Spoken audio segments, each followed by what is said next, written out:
Hi hello welcome to JK simple garden tips. இன்றைக்கி நம்ம வீடியோவில் நாட்டு செம்பருத்தி ஹைப்ரிட் செம்பருத்தி எப்படி வித்தியாசம் கண்டுபிடிக்கிறது அப்படின்றத பார்க்கலாம். நாட்டு செம்பருத்தியில் நிறைய மருத்துவ குணங்கள் இருக்குங்க. நம்ம நிறைய வகையில் அதை பயன்படுத்தலாம். இப்போ நான் கையில் வச்சுருக்கிறது தான் நாட்டு செம்பருத்தி. இதுவும் நல்ல சிவப்பு நிறத்தில் தான் இருக்கும். ஆனால் இதோட சிவப்பு நிறம் கொஞ்சம் அடர்த்தி கம்மியாக இருக்கும்.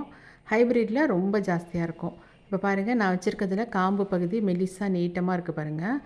பூ பார்க்குறதுக்கு அந்த இதழ்கள் எல்லாம் ஒன்றோடு ஒன்று ஒட்டாமல் கொஞ்சம் நவுந்துருக்கு பாருங்கள். இந்த நடுவில் இருக்கிற அந்த காம்பு பகுதி, அந்த பூ பகுதியும் அதுவும் லைட்டு ரெட்டாக இருக்குது. இப்போ நான் கையில் எடுத்துருக்கிறது ஹைப்ரிட் செம்பருத்தி.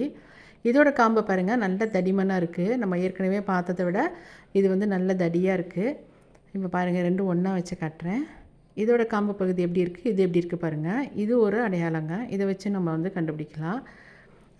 நாட்டு செம்பருத்தியில் இருக்கிறத விட இது நல்ல தடிமனாக இருக்குது. இப்போ அடுத்தது செம்பருத்தியோடைய இதழ் பகுதிகள் நல்லா கொஞ்சம் மொத்தமாக இருக்கும். நாட்டு செம்பருத்தியை விட இது கொஞ்சம் நல்லா தடிமனாக இருக்க மாதிரி இருக்கும். ஒவ்வொரு இதழும் ஒட்டி இருக்கும். இதழ்கள் அது மாதிரி கொஞ்சம் இடைவெளி இல்லாமல் இதில் ஒட்டி இருக்கிற மாதிரி இருக்கும்.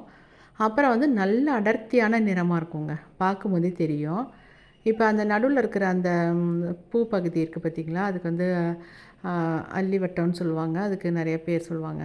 இப்போ பாருங்கள், இது கொஞ்சம் தடிமனாக இருக்குது. அதே நேரத்தில் இது உள்ளே இருக்கிற அந்த எல்லோ கலரில் இருக்கிற அந்த மகரந்தம் எல்லாமே கொஞ்சம் நல்லா தெரிகிற மாதிரி இருக்குது. இதில் பாருங்கள், ரொம்ப சின்ன சின்னதாக இருக்குது நாட்டு செம்பருத்தியில். இப்படியும் வச்சு கண்டுபிடிக்கலாம். பாருங்கள், எவ்வளோ அடர்த்தியாக இருக்குது பாருங்கள். அந்த உள் பகுதியில் இன்னும் நல்ல திக்கு சிவப்பாக இருக்குது பாருங்கள். இது ஹைப்ரிட்டில் இவ்வளோ திக்காக இருக்குது. நாட்டு செம்பருத்தியில் கொஞ்சம் அது கம்மியாக தான் இருக்கும். இதை வச்சும் நம்ம கண்டுபிடிச்சிடலாம். அந்த இதழ்கள் பார்க்கும்போதே நல்லா தெரியும். நல்ல ஒரு பளபளப்பாக இருக்கும். அந்த சிவப்பு நிறமே ஒரு ஷைனிங்காக இருக்கும். நாட்டு செம்பருத்தியில் அது இருக்காது. அது நல்ல சிவப்பாக இருக்குமே தவிர அந்த பளபளப்பு ரொம்ப குறைவாக தான் இருக்கும். அதை வச்சும் நம்ம கண்டுபிடிச்சிக்கலாம். அப்புறம் செடியை பார்க்கும்போதே இலைகள் வச்சு எப்படி கண்டுபிடிக்கிறதுன்னு பார்க்கலாம். இது நாட்டு செம்பருத்தியுடைய இலைகள்ங்க. இது பாருங்கள், அடர்ந்த பச்சை நிறத்தில் அது ஒரு பார்க்குறதுக்கு நீள்வட்ட வடிவத்தில் எப்படி ஒரு ஷேப் ஒரு அழகாக இருக்குது பாருங்கள். இதோட காம்பு பகுதியும் நல்ல அடர்த்தியான பச்சை நிறத்தில் தான் இருக்கும். இதை தான் தலைக்கெல்லாம் அரைச்சி குளிக்கிறது. இது ஹைப்ரிட் செம்பருத்தியோடைய இலை. இதை பார்க்கும்போதே பாருங்கள், இளம் பச்சை நிறத்தில் இருக்குது. அதாவது வெளிர் பச்சைன்னு சொல்லுவாங்க. அது முட்டை வடிவத்தில் இருக்குது அதோடைய இது மாதிரி நீள் வட்ட வடிவமாக இல்லாமல் இது பார்க்குறதுக்கு இது முட்டை வடிவமாக இருக்குது. இதுவும் காம்பு பகுதி எல்லாமே அதை விட கொஞ்சம் திக்காக தான் இருக்கும். இலையும் அது ரொம்ப சாஃப்டாக இருக்க மாதிரி இருக்கும். இது கொஞ்சம் திக்காக இருக்குது. இந்த மாதிரி செடி வாங்கும் போதே நீங்கள் நர்சரியில் இப்படி பார்த்து உங்களுக்கு நாட்டு செம்பருத்தி வேணும் அப்படின்னா நாட்டு செம்பருத்தி செடியை கரெக்டாக நீங்கள் செலக்ட் பண்ணிக்கலாம்.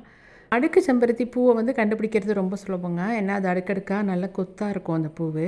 இது மாதிரி ஒத்தை செம்பருத்தியை கண்டுபிடிக்கிறது ரொம்ப கஷ்டம். ஏன்னா எல்லாமே ஒரே மாதிரி இருக்கும். இப்படி ஒன்றா வச்சு பார்க்கும்போது மட்டும்தான் நல்லா வித்தியாசம் தெரியும். நீங்கள் கடையில் வாங்கும்போதே செடியை நல்லா ஐடென்டிஃபை பண்ணி வாங்குங்க. நிறைய மருத்துவ குணம் இருக்கிற செம்பருத்தி செடியை வீட்டில் தொட்டியில் கூட வளர்க்கலாங்க.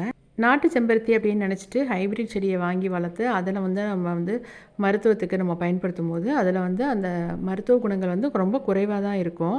நம்ம நல்ல நாட்டு செம்பருத்தியை வாங்கி வளர்த்து அதை யூஸ் பண்ணோம் அப்படின்னா நமக்கு நிறைய பயன் கிடைக்கும்.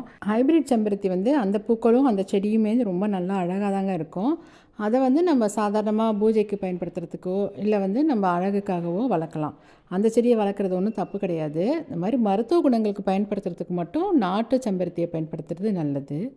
இதில் வேறு ஏதாவது சந்தேகம் அப்படின்னாலும் கமெண்ட்டில் கேளுங்க. உங்களுக்கு இந்த வீடியோ பிடிச்சிருக்கோம் அப்படின்னு நினைக்கிறேன். உங்களுக்கு பிடிச்சிருந்துச்சுன்னா லைக் பண்ணுங்கள், ஷேர் பண்ணுங்கள். ஜேகே சிம்பிள் கார்டன் டிப்ஸ் சேனலை சப்ஸ்கிரைப் பண்ணுங்கள். தேங்க்யூ.